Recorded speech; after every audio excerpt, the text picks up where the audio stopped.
রাস্তার বেহাল দশা, খানাখন্দে ভরা এই রাস্তা, প্রায় 5 কিলোমিটার রাস্তা।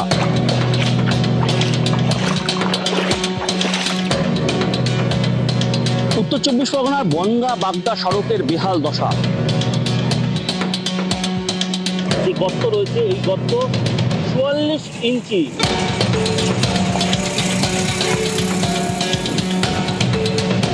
12 ইঞ্চি স্কেল, সেই স্কেল কিন্তু প্রায় 8 ইঞ্চি 9 ইঞ্চি এই রাস্তার মধ্যে ঢুকে যাচ্ছে।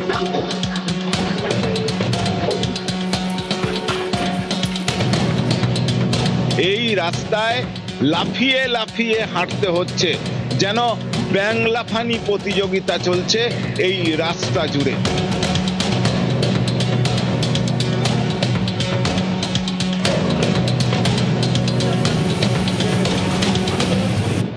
আপনারা দেখতেই পাচ্ছেন যে একদম ছোটখাটো ডোবা বা জলাশয়ের আকার নিয়েছে।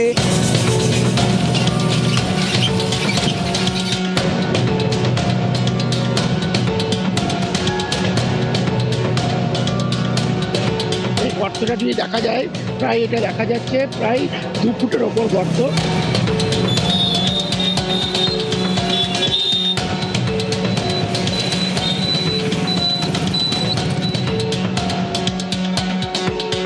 রাস্তা না পুকুর বোঝাই মুশকিল।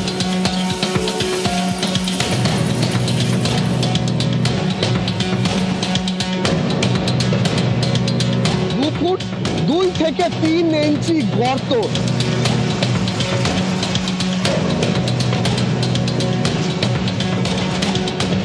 প্রায় 1 কিলোমিটারও বেশি রাস্তা, যে রাস্তা দীর্ঘদিন ধরে বেহাল হয়ে পড়ে রয়েছে।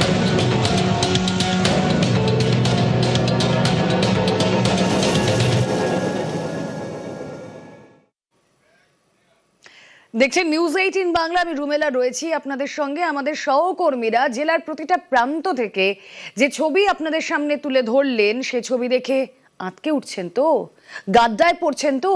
এভাবে গাড্ডায় প্রতিদিন পড়তে হচ্ছে শহর থেকে জেলার বিভিন্ন প্রান্তে। সড়ক যেন নরকের ছবি। এবং আপনি অফিসে যাচ্ছেন, আপনি বাড়ি ফিরছেন, সব থেকে বড় সমস্যা কখন হয় বলুন তো? যখন আপনি রোগী নিয়ে কোথাও মুভ করছেন।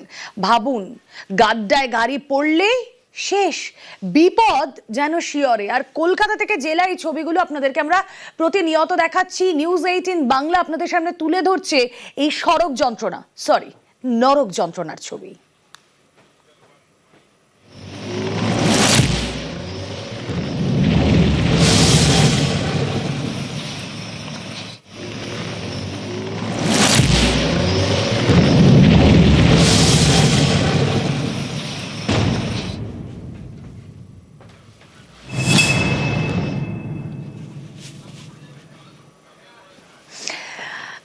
জেলা যদি সফরে যেতে চান, তাহলে ওই মেসি যেরকম বল ড্রিবল করতে করতে যায় না, আপনাকেও এক্স্যাক্টলি ওরকম ভাবে যেতে হবে।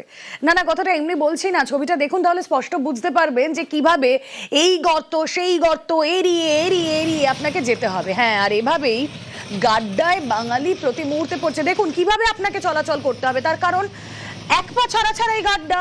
আর সেই গাড্ডা কতটা গভীর, ইঞ্চিতে ইঞ্চিতে মাপ নিয়ে আমাদের সহকর্মীরা সেই ছবি আপনাদের সামনে তুলে ধরছেন।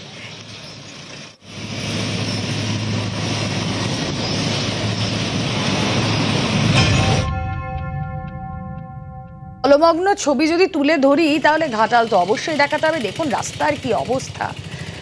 2 চাকা হোক, 4 চাকা হোক, বা পায়ে হেঁটে মানুষ যদি যান, তাতেও রাস্তায় বেরোলেই এরকম জ্বালা, কলকাতা হোক কিংবা জেলা।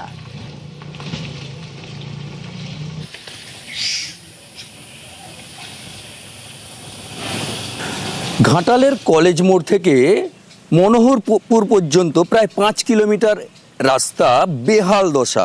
এক কথায় রাস্তায় আপনারা দেখতেই পাচ্ছেন যে একদম ছোটখাটো ডোবা বা জলাশয়ের আকার নিয়েছে। এই রকম পুরো 5 কিলোমিটার কিন্তু এই অবস্থা। পরপর দেখতেই পাচ্ছেন যে কিন্তু জলাশয়, এক কথায় রাস্তায় কিন্তু একাধিক জলাশয়ে পরিণত হয়েছে, জল জমে রয়েছে। অর্থাৎ যারা বাইক নিয়ে যাচ্ছেন তারা কোন দিকে যাবেন, কিভাবে যাবেন, সেই নিয়ে কিন্তু সমস্যা এবং দুর্ঘটনা ঘটছে একাধিকবার, এমনই দাবি তুলছেন নিত্যযাত্রীরা। রাস্তার অবস্থা খুবই খারাপ, এখান থেকে গাড়ি যাতায়াত করতে পারছে না, যে যাচ্ছে অসুবিধা হচ্ছে, মানুষেরও সুবিধা অসুবিধা খারাপ হচ্ছে। হ্যাঁ, আমরা চাইছি যে প্রশাসনের কাছে যাতে রাস্তাটা ভালোভাবে বাগানো হোক, হ্যাঁ, এটার প্রতি ধ্যান দেওয়া হোক।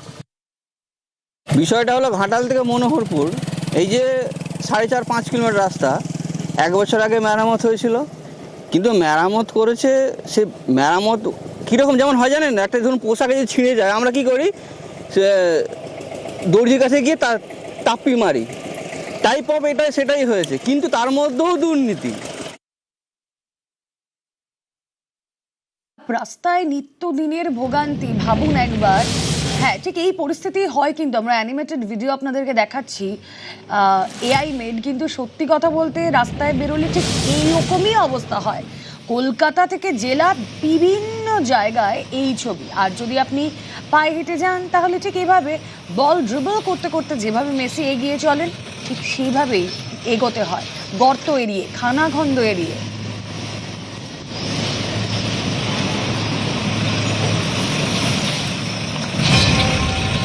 বর্ষা পড়তে না পড়তেই বিভিন্ন রাস্তায় এ যেন নরক দর্শন।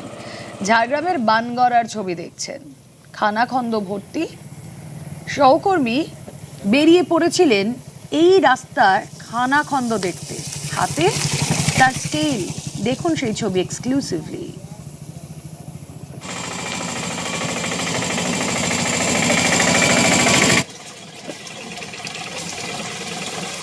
ঝাড়গ্রাম শহর থেকে বানগড়া যাওয়ার যে রাস্তা, সেই রাস্তার দীর্ঘদিন ধরে বেহাল দশা। ইতিমধ্যে আমরা দাঁড়িয়ে রয়েছি বানগড়া যাওয়ার যে রাস্তার, সেই রাস্তার উপর। দেখাতে চেষ্টা করবো যে রাস্তার একাধিক জায়গায় গর্তে জল জমেছে এবং গর্ত হয়ে রয়েছে, বড় বড় গর্ত, যে গর্তগুলোর জন্যই মূলত বিভিন্ন সময় বিভিন্ন দুর্ঘটনা ঘটছে।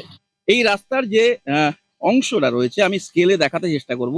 এখনই এটা 3 ইঞ্চি 4 ইঞ্চি আরো বেশি যাচ্ছে, আরো বেশি যাবে, প্রায় 10-12 ইঞ্চি করে গর্ত হয়েছে এক একটা জায়গায়। বিভিন্ন জায়গায় এইভাবেই খানাখন্দ হয়েছে, আর যার ফলেই প্রতিনিয়ত দুর্ঘটনা ঘটছে, মানুষের যন্ত্রণা ভোগ আরো বেশি বাড়ছে। যে কষ্টে যাচ্ছে বলার নাই, আর কি বলবো বলুন। কতটা রাস্তা এটা প্রায় 1.5 কিলোমিটার। 1.5 কিলোমিটার এরকম খারাপ অবস্থা? হ্যাঁ, এরকম খারাপ অবস্থা। কতদিন ধরে এরকম পড়ে আছে? আজ হয়ে গেল 4-5 মাস। বিশেষ করে বালি চলাচল হওয়ার পর এর থেকে আবার বেশি হয়ে গেল।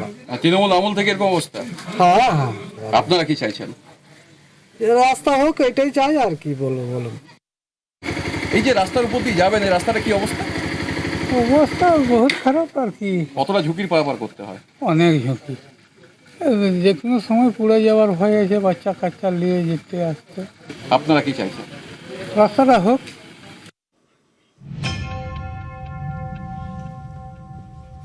জলপাইগুড়িতেও যন্ত্রণার চেনা ছবি দেখুন একবার। রাস্তায় বেরোলেই দুর্ভোগের এক শেষ। রাস্তায় জল জমে থাকলে কোথায় যে গর্ত আছে, কোথায় যে নেই, ঠাউর করাই মুশকিল। আমি এখন দাঁড়িয়ে রয়েছি জলপাইগুড়ি জেলার মাটিয়ালি ব্লকের বাতাবাড়ি এলাকায়। বাতাবাড়ি থেকে শালবাড়ি পর্যন্ত প্রায় 12 কিলোমিটার রাস্তা দীর্ঘদিন ধরে বেহাল অবস্থায় রয়েছে। এলাকাবাসীর অভিযোগ রয়েছে, বিগত সরকার বারবার প্রতিশ্রুতি দিয়েছে, এমএলএ, প্রধান পঞ্চায়েত দেখে গিয়েছে, কিন্তু কোনো কাজ করেননি। একের পর এক দুর্ঘটনা ঘটেছে এই রাস্তায়। এই যে রাস্তা দেখা যাচ্ছে, এই রাস্তার মধ্যে কিন্তু বড় বড় খানাখন্দ হয়ে রয়েছে, যেখানে অল্প বৃষ্টিতে জল জমে যায়। এই যে ছবিটা দেখলে বোঝা যাবে যে একটা গোটা টোটো কিন্তু জলের মধ্যে নেমে গিয়েছে। তারপর কিন্তু এই যে রোগীদের যখন নিয়ে যায় তখন কিন্তু সমস্যায় পড়তে হয় তাদেরকে। আমি এই যে জলাশয়ের মতো যে জায়গা রয়েছে পাকা রাস্তার মধ্যে, সেটা একবার মেপে দেখার চেষ্টা করবো। আমার হাতে ফিতে রয়েছে, এখান থেকে যদি ধরা যায় কম করে, এটা যা লেন্থ রয়েছে তাতে প্রায় 16 ফিট, প্রায় 16 ফিট। এই যে রাস্তার অবস্থা, 16 ফিট গর্ত একটা বড় জলাশয়ের আকার ধারণ করেছে। এতে কিন্তু প্রত্যেকটা দিন মানুষের দুর্ঘটনার সম্মুখীন হতে হচ্ছে। তো বেহাল অবস্থায় মোটামুটি 10-এর উপরে আছে, 10-এর উপরে। সমস্যা তো অতিরিক্ত সমস্যা, কয়েকটা টোটো পাল্টি খেয়ে কারো কোমর ভাঙছে, কারো হাত পা ভেঙে গেছে। এই অবস্থায় পঞ্চায়েত প্রধান, এমএলএ সবাইকে জানানো হয়েছে, কিন্তু বলছি হবে। এখন তো আমরা আশা করছি, আশাবাদী, আমরা তো আশাবাদী। এখন করবে কি করবে না ওইটা তো অনিশ্চয়তা নেই। এই রাস্তাটা আমার মনে হচ্ছে যদি 2-4 জন মারা যায় তারপরে রাস্তাটার কাজ হবে, তার আগে হচ্ছে না। কত বছর ধরে এই বেহাল দশা? মোটামুটি 8 বছর 6-7 বছর হয়ে গেল। সমস্যা, দারুণ সমস্যা। এই যে বাইকটা নিয়ে আসতেছি, বাইকটা নিয়ে যাওয়া যায় না। সেই দিনে 2 জন এখানে অ্যাক্সিডেন্ট হয়েছে, এখনো 4-5 জন ঘরে পড়ে আছে অ্যাক্সিডেন্ট হয়ে। নতুন সরকারের কাছে আশা করছি যে রাস্তাটা হোক। সড়কে বেরোলে কেমন নরক যন্ত্রণা তা আপনাদেরকে দেখালাম। জেলার বিভিন্ন জায়গার যে ছবি আপনাদেরকে দেখাচ্ছি, আর বর্ষাকালে তো কথাই নেই, দিকে দিকে খানাখন্দে ভর্তি, এবং সেই গর্ত বোঝাই মুশকিল। রাস্তায় বেরোলে আপনাকে গাড্ডায় পড়তেই হবে। শহর থেকে জেলা বিভিন্ন জায়গার ছবি আপনাদের সামনে আমরা তুলে ধরছি। হ্যাঁ, যে ছবিটা দেখাচ্ছি অ্যানিমেটেড, ঠিক এভাবে ড্রিবল করতে করতে যেতে হচ্ছে, আর 2 চাকা নিয়ে বেরোলে গাড্ডায় আপনাকে পড়তেই হবে। যাতে এই ছবির পরিবর্তন হয়, তাই জন্য আমাদের লাগাতার কভারেজ। আসুন এবার উত্তর 24 পরগনার ছবি দেখাই। টাকিতে কি ছবি? এখানেও রাস্তায় গাড্ডা ভর্তি, দুর্ভোগের এক শেষ। তোমাদের ছবি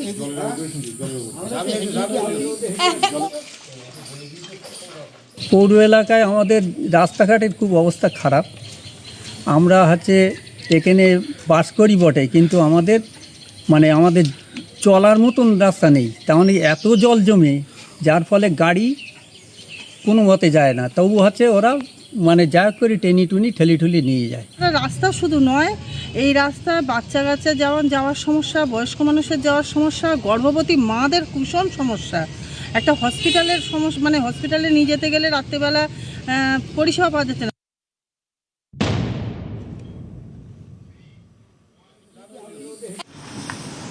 বৃষ্টি হলেই মরণ ফাঁদ। আপনারা এখন যে ছবি দেখছেন তা হলো সল্টলেক সেক্টর 5। পথে পথে, পদে পদে বিপদ। কলেজ মোড় টেকনোপলিসের রাস্তা বেহাল। বৃষ্টি হলে জমা জল, যানজট, দুর্ভোগ এক শেষ।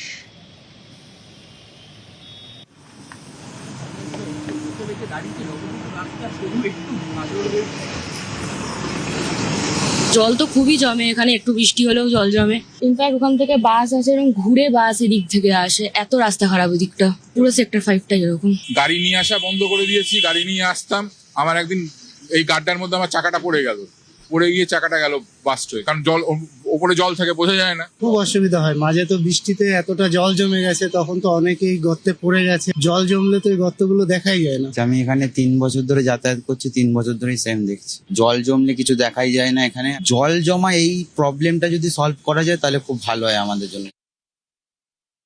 চাঁদের গহ্বরের মতো এইরকম বড় বড় গর্ত এখন দেখতে গেলে কোনো সায়েন্স মিউজিয়ামে যেতে হবে না। এখন দেখতে গেলে সল্টলেক সেক্টর 5-এ আসলেই এই ছবিটা একেবারে প্রতি অলিতে গলিতে চোখে পড়বে। এই মুহূর্তে আমি যে জায়গাটা রয়েছি, কলেজ মোড় থেকে টেকনোপলিসের রাস্তা, সল্টলেক সেক্টর 5, যেখানে প্রত্যেক দিন প্রচুর মানুষ চাকরি করতে আসেন। প্রত্যেকটা রাস্তার অবস্থা বর্তমানে এই রকম বড় বড় গর্ত যে কোনো রকম বড় দুর্ঘটনা ঘটাতে পারে। একটা গর্তের দৈর্ঘ্য এই মুহূর্তে যদি দেখি, আমি মেপে যদি দেখাই, 1 পা 2 পা 3 পা 4 পা, প্রায় 4 ফুটের বেশি দৈর্ঘ্যের এক একটা গর্ত এইরকম লেয়ারে লেয়ারে ভেঙে এইভাবে বড় বড় গর্ত হয়ে গেছে সল্টলেক সেক্টর 5-এর রাস্তায়। বৃষ্টি যখন হচ্ছে, জল দাঁড়াচ্ছে, এর মধ্যে দুর্ঘটনা ঘটছে, তা সত্ত্বেও এই সারানো বা আপৎকালীন পরিস্থিতিতে একটা কিছু করে অন্তত এই গর্তগুলোকে সামাল দেয়া, সেই রকম কোনো উদ্যোগও কিন্তু কেউ দেখতে পাচ্ছে না। সবার আবেদন যাতে নতুন সরকার এই রাস্তাগুলোর দিকে অন্তত সল্টলেক সেক্টর 5-এ একটু নজর দেয়। ক্যামেরায় পিন্টু সরকারের সঙ্গে সান্নিক ঘোষ, নিউজ 18 বাংলা, কলকাতা। বর্ষায় কিভাবে বেহাল অবস্থা হয় তাহলে দেখলেন তো। মুখ্যমন্ত্রী শুভেন্দু অধিকারী তিনি নির্দেশ দিয়েছেন পুজোর আগেই বেহাল রাস্তা সারাই হবে, এবং কাজও ইতিমধ্যেই জোর কদমে শুরু হয়ে গিয়েছে। একথা জানিয়েছেন পুর নগরোন্নয়ন মন্ত্রী অগ্নিমিত্রা পল। পুজোর আগে সাধারণ মানুষের এই রাস্তার দুর্ভোগ থেকে, এই নরক দুর্ভোগ থেকে মুক্তি।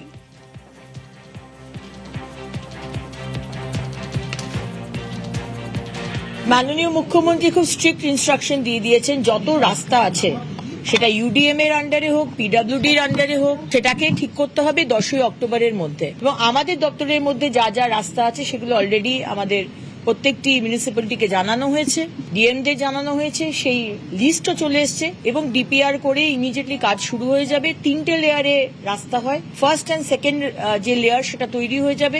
টপমোস্ট লেয়ার যেটা বিটুমিনাস লেয়ার সেটা বর্ষার পরে হবে, কারণ বর্ষাকালে সেটা খারাপ হয়ে যাবে।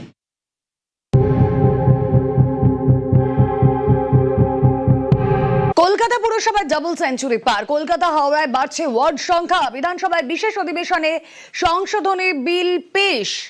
কলকাতা পুরসভায় ডাবল সেঞ্চুরি পার, কলকাতা হাওড়ায় বাড়ছে ওয়ার্ড সংখ্যা, বিধানসভায় বিশেষ অধিবেশন আর সেখানেই সংশোধনী বিল পেশ। কলকাতা ওয়ার্ড 144 থেকে বেড়ে হচ্ছে 209, হাওড়ায় ওয়ার্ড সংখ্যা 50 থেকে বেড়ে হচ্ছে 68।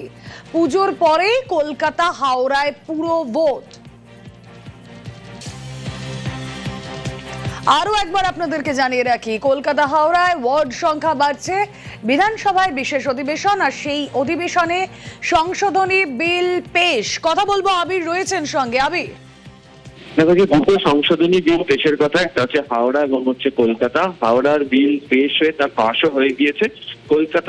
কলকাতা সংক্রান্ত যে সংশোধনী বিল তা পেশ হয়েছে এবং সেই বিলের সপক্ষে এই মুহূর্তে আলোচনা চলছে রাজ্য বিধানসভার অভ্যন্তরে। তুমি জানো যে রাজ্য সরকারের তরফ থেকে সিদ্ধান্ত নেওয়া হয়েছে যে বর্তমান অবস্থায় যেভাবে জনসংখ্যা বেড়েছে বা আগামী দিনেও বৃহত্তর রাজনৈতিক ক্ষেত্রে দাঁড়িয়ে যদি এক দেশ এক নির্বাচনের মতো ঘটনা ঘটে তাহলে বিভিন্ন ক্ষেত্রে দাঁড়িয়ে এই ডিলিমিটেশনের প্রয়োজন হবে। এবং ইতিমধ্যে হচ্ছে হাওড়া এবং কলকাতা পুরসভার যার জন্য যে ওয়ার্ড ভিত্তিক যে সংখ্যা সেটা বৃদ্ধি করার তারা সিদ্ধান্ত নিয়েছে। হাওড়ার ক্ষেত্রে তারা চাইছে যে বৃদ্ধি করে 68 করতে এবং কলকাতার ক্ষেত্রে যেটা চাইছে যে বৃদ্ধি করে 144 থেকে তারা 209 পর্যন্ত করতে। তো এই সংক্রান্ত বিষয় এই বিল নিয়ে এসে আলোচনা করতে হবে এবং সেই আলোচনার জন্যই আজকে রাজ্য বিধানসভার অধিবেশন। রাজ্য সরকারের বক্তব্য হচ্ছে যে দীর্ঘদিন ধরে হাওড়াতে পুনর্নির্বাচন আটকে রয়েছে। পূর্বতন সরকারের আমলে বারবার ধরে আলোচনা করা হয়েছে যে তারা বিল নিয়ে আসবে, তারা আলোচনা করবে, তারা পুরসভা নির্বাচন করবে, কিন্তু বাস্তবেও দেখতে পাওয়া যায়নি। যদিও চলতি বছরের ফেব্রুয়ারি মাসে পূর্বতন সরকারের আমলে একটি হাওড়া পুরসভা নিয়ে সংশোধনী বিল আনা হয়েছিল, আজকে সেই বিলকে উইথড্র করে নিয়েছে হচ্ছে রাজ্য সরকার। এবং তাদের বক্তব্য যে হাওড়ার মানুষ পুরো পরিষেবা যথাযথভাবে পাচ্ছেন না, দীর্ঘদিন পুরো প্রশাসকের উপর নির্ভর করে চলতে হচ্ছে এবং হাওড়ার মতো জায়গাতে মানুষের জন্য যে ধরনের পরিকাঠামো রাখা দরকার ছিল সেই পরিকাঠামো রাজ্য সরকার তৈরি করতে পারেনি। এই সামগ্রিক বিষয় নিয়ে আজকে আলোচনা এবং সেই সংক্রান্ত বিল পেশ করার পরই তা নিয়ে আলোচনা চলছে। ইতিমধ্যে হাওড়ার বিল পাশ হয়ে গিয়েছে, কলকাতার বিল নিয়ে আলোচনা চলছে। ওকে আবির, সঙ্গে থাকো। আরো একবার আপনাদেরকে জানিয়ে রাখি, পুজোর পরেই কলকাতা ও হাওড়ায় পুরো ভোট। কলকাতা পুরসভার এই মুহূর্তে ডাবল সেঞ্চুরি, আপনারা জানেন ওয়ার্ড ছিল কত 144 আর হলো কত 209। নির্বাচিত পুর বোর্ডের সিদ্ধান্ত ছাড়া বড় সংখ্যায় বদল নয়, 16টি বড় সংখ্যায় আপাতত কোনো পরিবর্তন নয়। কি বলছেন পুর নগর উন্নয়ন মন্ত্রী?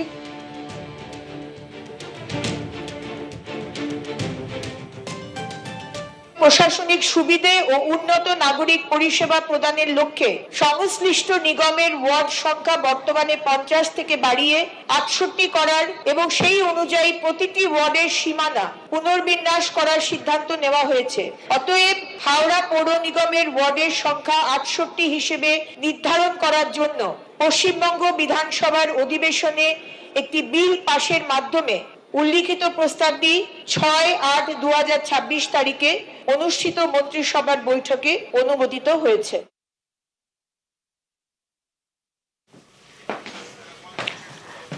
এবার হাওড়ার কথায় আসে। হাওড়ার জন্য মাস্টার প্ল্যান। হাওড়ায় রাস্তা নিকাশির বছর ভরের দুর্ভোগ, রাস্তা জল নিকাশি সমস্যা সমাধানে উদ্যোগী সরকার।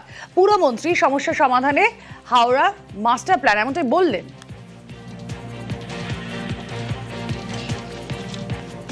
15 বছর হাওড়ার মানুষ কিছু পায়নি। 462 কোটি টাকা দিয়ে আমরা এই সাইকিয়ার ওয়াটার ট্রিটমেন্ট প্ল্যান্ট সেপ্টেম্বরে ইনটেক যেটি শেষ হবে, by March will start distribution, এবং একটা full master plan drainage water নিয়ে যাতে এই সমস্যাটা না থাকে, within 1 year we are going to complete it। এবং হাওড়াকে শুধু এই কয়েকটা ডিভাইডারে গাছ লাগিয়ে দিলাম আর কয়েকটা ওই লাইট লাগিয়ে দিলাম, ওইভাবে নয়। প্রত্যেকটা রাস্তা সুন্দর করা, প্রত্যেকটা রাস্তার পাশে ডিভাইডার, ওয়াটার, ড্রেন সবকিছু করে একটা কম্প্রিহেন্সিভ অ্যাপ্রোচ আমরা নিচ্ছি। হেডলাইন।